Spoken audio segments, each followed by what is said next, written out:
Welcome to you both. Now, there's a clear gap, isn't there? We were talking about it this morning, right across the sector in terms of skills. So how do you go about addressing that?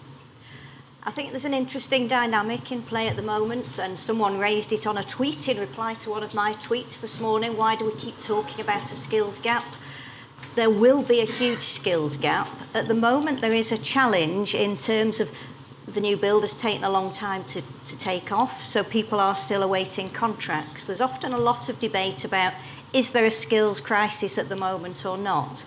I think what I would say is there are actually lots of contracts, not necessarily in new build all the time at the moment, but there are contracts in decommissioning, existing operations and defence.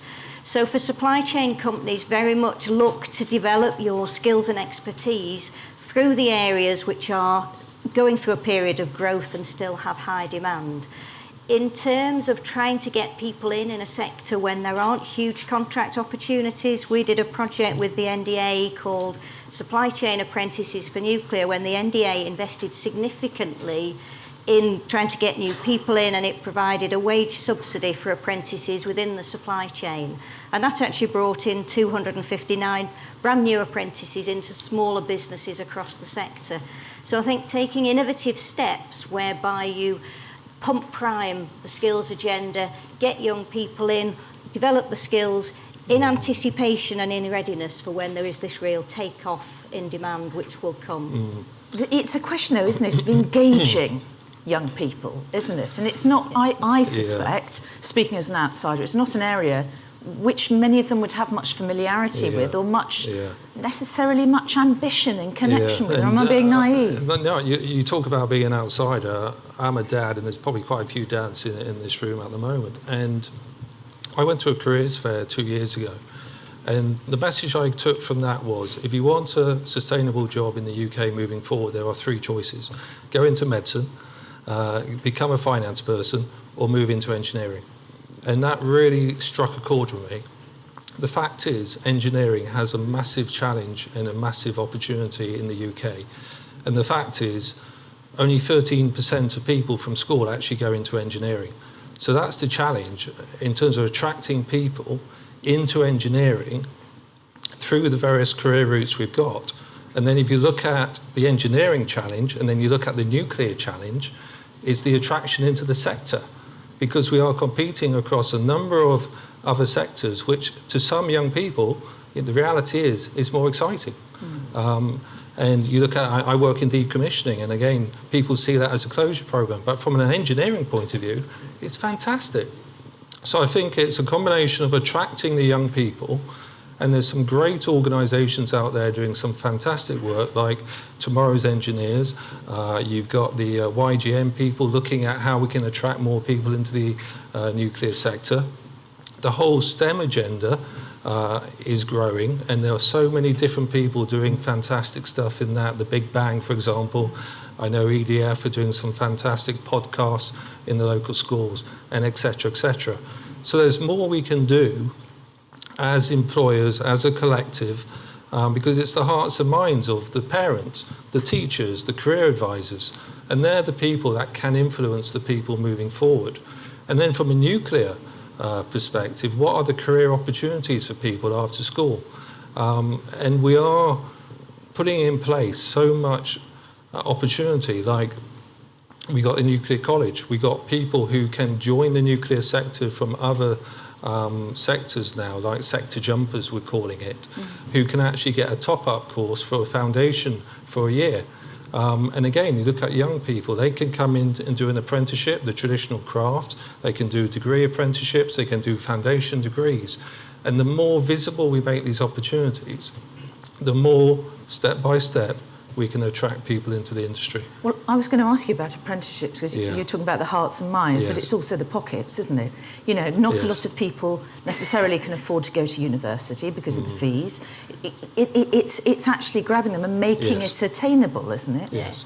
And I think apprenticeships are a really good route into the nuclear industry. The sector's always been good at employing apprentices. And what they've done recently is really stepped up to the mark. The government's introduced new standards. So the industry's very much come together, actually under the leadership of Sellafield, supported by ourselves, to put in place the right standards that can be used going forwards. And they go right through from entry level now up to degree level, and we're even now looking at developing a master's level apprenticeship. And the whole new focus is that they're not just for young people. So you can also use them for people transferring in from another sector to upskill the current workforce. And I think that's really opening up opportunities. And of course, if you go in through an apprenticeship route, you don't come out with years and years of debt at the end of it. So it's proving very popular. And particularly the degree apprenticeship, I think, is really taking off. I just want to explore a little bit more the idea of the skills challenge. I mean, what exactly does it mean? Where are the gaps? Where are people not perhaps as able or as well prepared as they might be? Whereas Tom put out a tweet this morning about 65,000 people coming into the new build nuclear sector over the next sort of 10 years.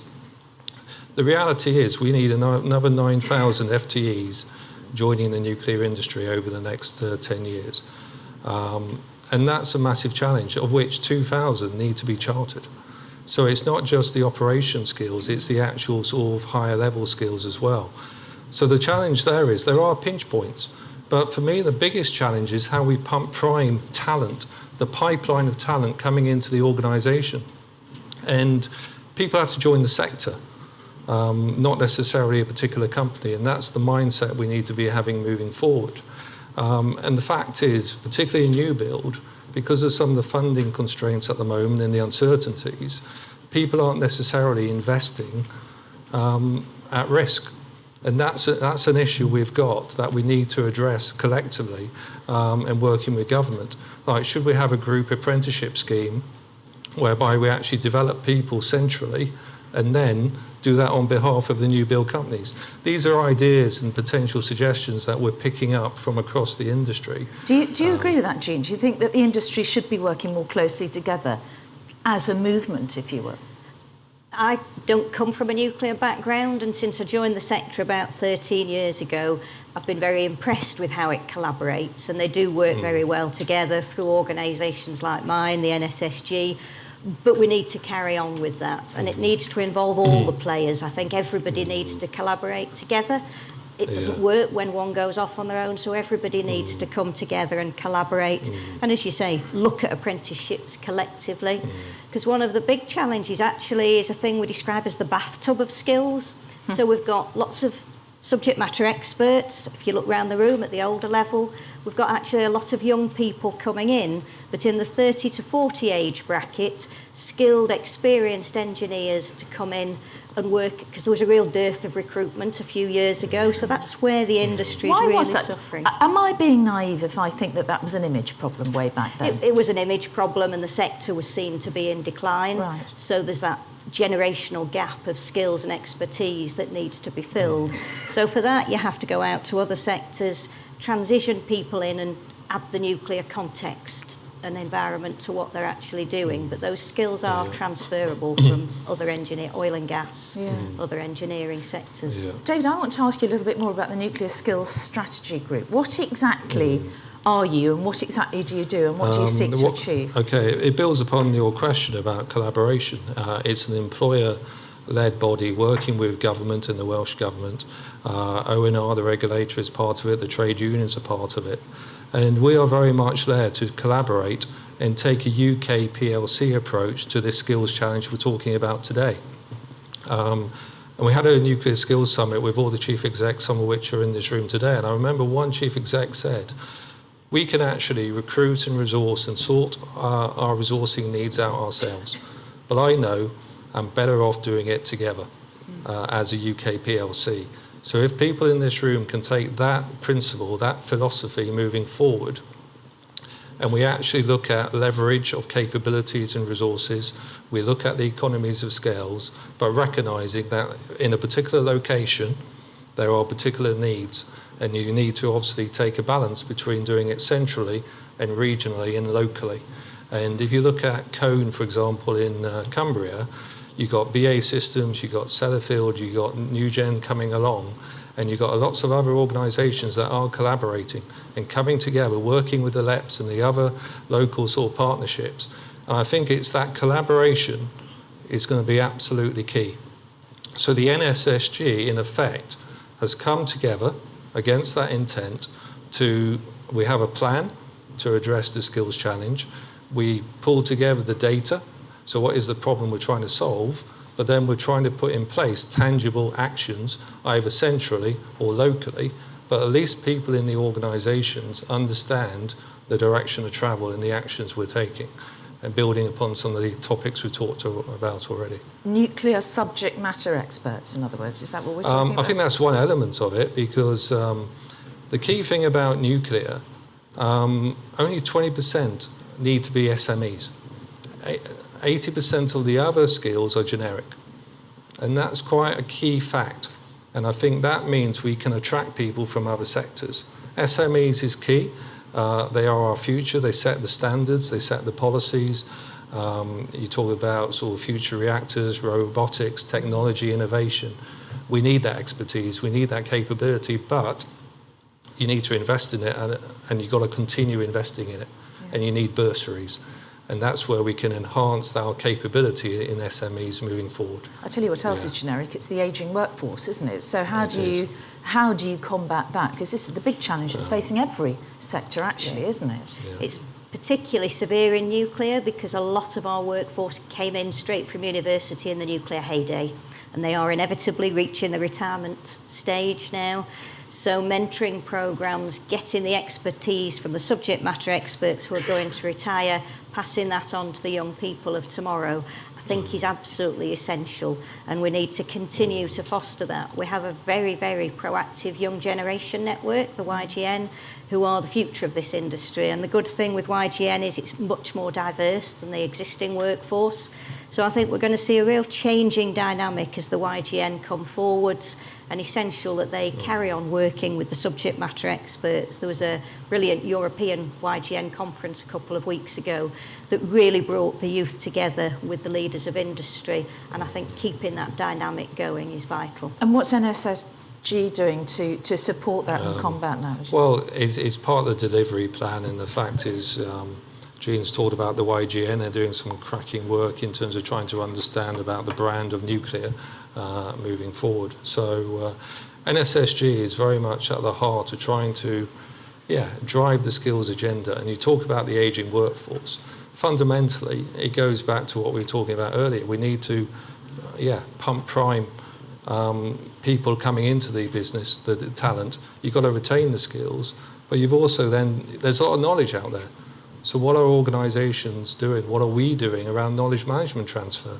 I think that's the other challenge, because I know some fantastic capability that is leaving the business. And I think that will bring me on to the other point about mobility and transferability. I work in decommissioning. In effect, we are a closure programme. And over the next 10, 12 years, we've got Dunray and we've got all the Magnot sites that will come to a natural end. There is capability. Yes, there is an ageing workforce and some will go on to retire, but there is capability there. How do we transfer people across the UK? And then you look at the construction workforce. Yeah. That's the biggest challenge facing new build moving forward. Who's going to build these sites moving forward? And the peak is going to be massive. So do we need to look at transferability and training skills and look at moving people from one location to another? Again, that needs a schedule. It requires collaboration, and it's going to require a very proactive approach collectively to actually make that happen. And also to be able to compete against other large infrastructure projects that are happening in the UK at the same time. You know, many of them very attractive, many of them reasonably well paid.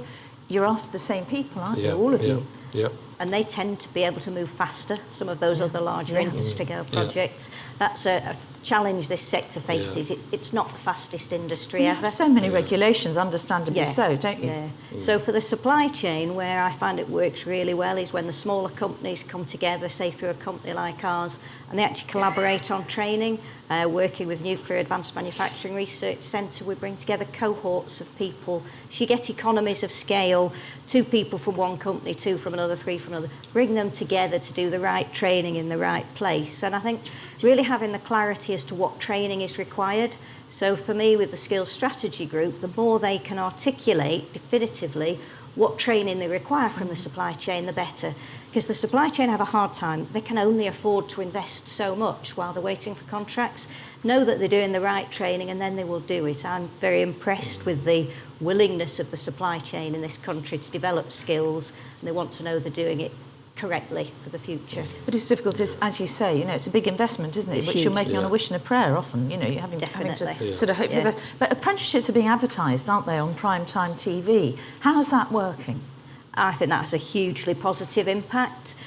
Apprenticeships tended to have a bit of a stigma. I think it's really taking that away, opening it up as a new avenue. And as David said, really, it's rather than the young people, it's the parents and the teachers that are being influenced. So seeing apprenticeships as a really good way into any sector, not just nuclear, but really making it an acceptable avenue to go into the sector, develop those skills. And again, not just for young people, anyone can do an apprenticeship. I saw a really good advert when there was a father and a son both doing an apprenticeship, and he was like, I'm really proud I'm doing an apprenticeship with my lad. And getting people to realise that, and that will help us with this demographic of the shortage in the 30 to 40s as well. But there are only a finite number of apprenticeships, aren't there, and the potential for a huge number of jobs. So how do you deal with that disconnect, if you like, that disbalance?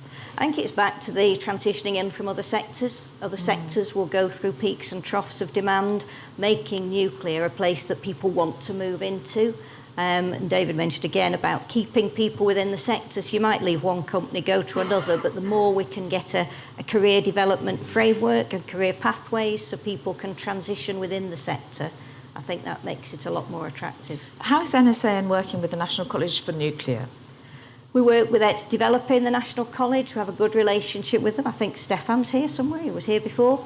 There he is. There he is. So a key thing for us, the National Skills Academy for Nuclear is an employer-based organisation. So we invite the college to come to our employer network meetings and talk about what they have to offer. College very much focusing on regulated qualifications, and EdSAN very much focusing on skills intervention, short courses, and the collective industry voice. So they have a qualification and curriculums group that we take part in.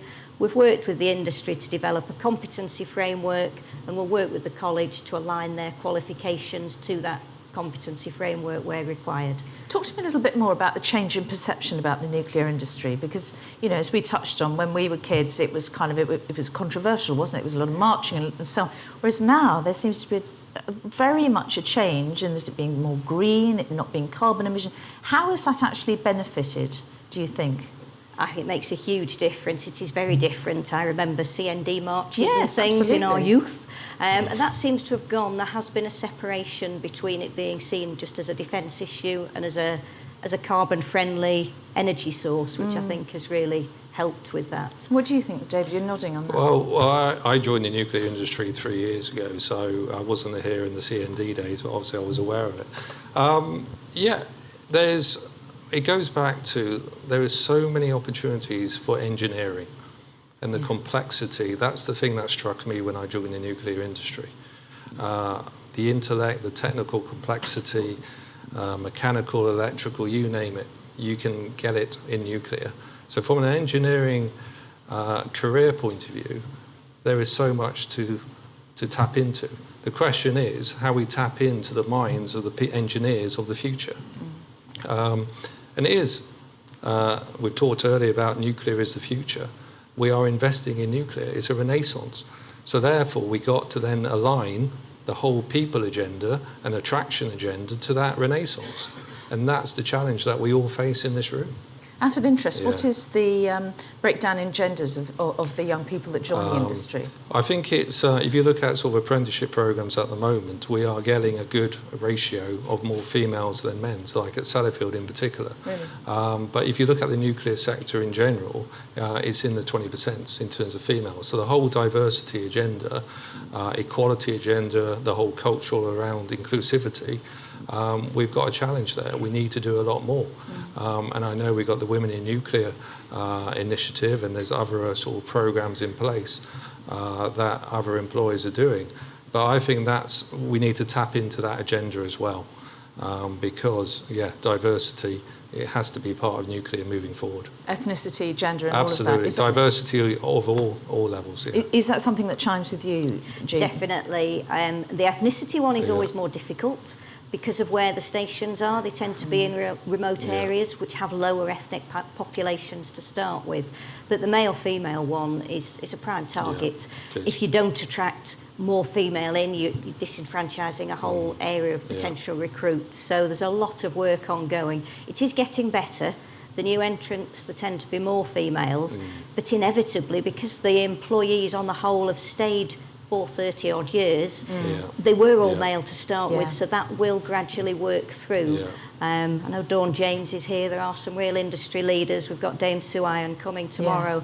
It's those figureheads that we need that show young people what can be achieved, and I hope people stay to hear Dame Sue tomorrow, because she is amazing and just inspires you as to what you can really achieve in this sector as a woman, and you have to have the confidence to go for it. Yeah, absolutely. I'm really looking forward to meeting. We have got time for a few questions if anyone wants to ask anything.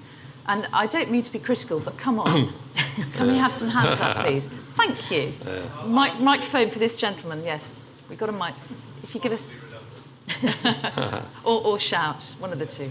If you give us your name and who you work for, thank you. I'm from Tractable, and my name is Andrew Ballard. So I'm very, very interested in this question of what you referred to earlier as sector jumpers. So I think that the most acute shortage at the moment is possibly not served by graduate schemes and apprenticeships, but more in the middle to senior management.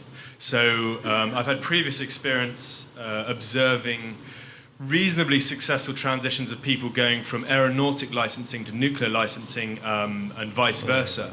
So tell me a little bit more about sector jumpers, what skills they need to pick up if they come from, for example, aeronautical into nuclear, and how can you relieve the acute shortage in that area, in the mid to senior area of nuclear management and engineering. So sector jumpers, please. Thank you very much indeed. Do you want to start? Okay, yes, because the thing about sector jumpers is that it is a way of tapping into talent into nuclear. I think there is Chris from the Lakes College in this room who is actually putting in place an access to nuclear course, which is absolutely ideal for sector jumpers. Chris, do you just want to touch upon it? Thank you, Chris. Thank you, David. It's primarily about what's transferable, not what isn't transferable. So safety critical is one thing, working in projects is another, leadership is another.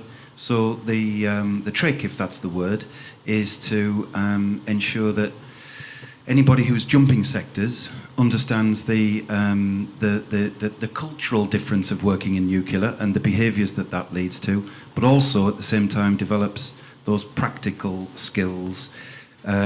Those of us in the education and skills world would call it levels 4 and 5 or higher level technician skills. So it's making sure it's a balanced diet that people leaving one sector to another get softer and harder technical skills at the same time. Okay. Do you want to pick up on that? Yeah, the other point to add really is this industry tends to think it's very special. So I think we have to take away nuclear is special. If you're doing engineering, project management, it is engineering, it's project management.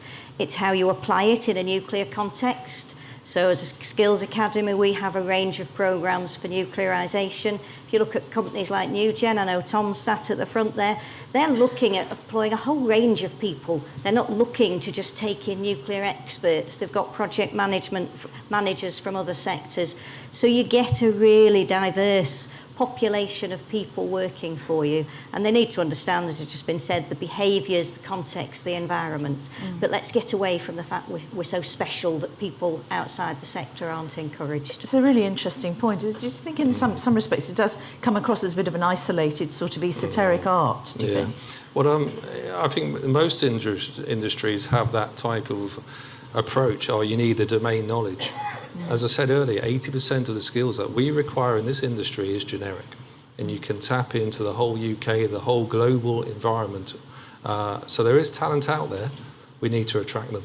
Yeah, and you need to attract them over other people. Yes, gentleman at the back there. Thank you. Hi, my name's Jason Lockley, and I work for a company called A-System. You all belong to our company at the moment.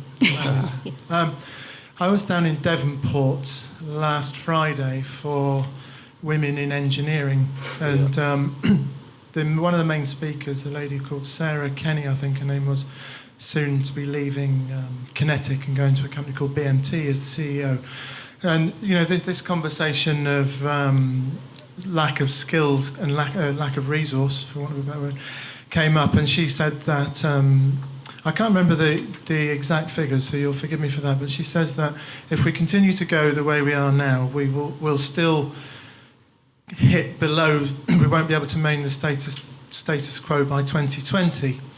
So it got me thinking, once again, they were talking about STEM ambassadors and apprentices and little innovative things over here and there. And I stood up and I asked the question that was there a government strategy, from up here to address the skills shortage in the UK for engineering? Because somewhere in government there must be somebody who knows exactly how many people we need to do all these projects. So is there a government strategy that comes down to academia and perhaps says we need 300 of them, 700 of them, 2 of them, and then they flow it down to even down to the primary schools and the junior schools and say, okay, we need engineers. Maybe we don't need as many psychologists and sociologists as we're putting through the universities. I know that's probably a little bit controversial, but I hear a lot of this. Let's do STEM ambassadors. Let's talk about great, apprentice programs. But actually, it's quite critical that we need engineers. Yeah. So surely it starts with the government saying, academia, we need this many. Flow that all the way through, and please get me these blasted engineers that we need. Thank you. Sorry. Good question. Government strategy, that'd be nice, wouldn't it? Mike? David. Oh, sorry. I think it's a fair challenge, because when I joined the nuclear industry, people have been talking about this skills challenge, and they keep talking about it and what we're going to do about it. So I think from a nuclear point of view, we're actually also working with the MOD. So when you look at the NSSG, MOD are part of it. So that, again, is another part of government. And then Cabinet Office actually held a review, of which we fed into last year, looking at the broader skills agenda across the UK. So yes, the Department of Education were involved in that. So I think what we're talking about today is the nuclear civil and defence agenda. But you're absolutely right, there has to be a national agenda. And I don't know if there's someone from government who wants to add in terms of the broader agenda, but this is a nuclear. I think we're being proactive and probably leading the way across most sectors in the UK in terms of actually coming together to try and solve the problem we've got.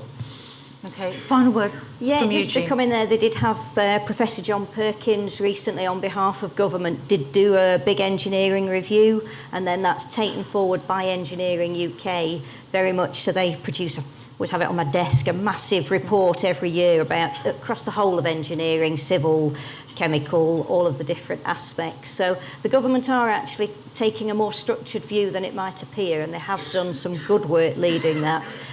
We do need coordination, so using someone like Engineering UK to pull that together so we're all doing it collectively rather than a little bit here, a little bit there, I think is that. We talked this morning about collaboration. That has to be the way forward for the whole skills agenda. All right. And there we must leave it. We're out of time. Jean Llewellyn, David Vinall, thank you both very much indeed. Thank you. Thank you. Thank you.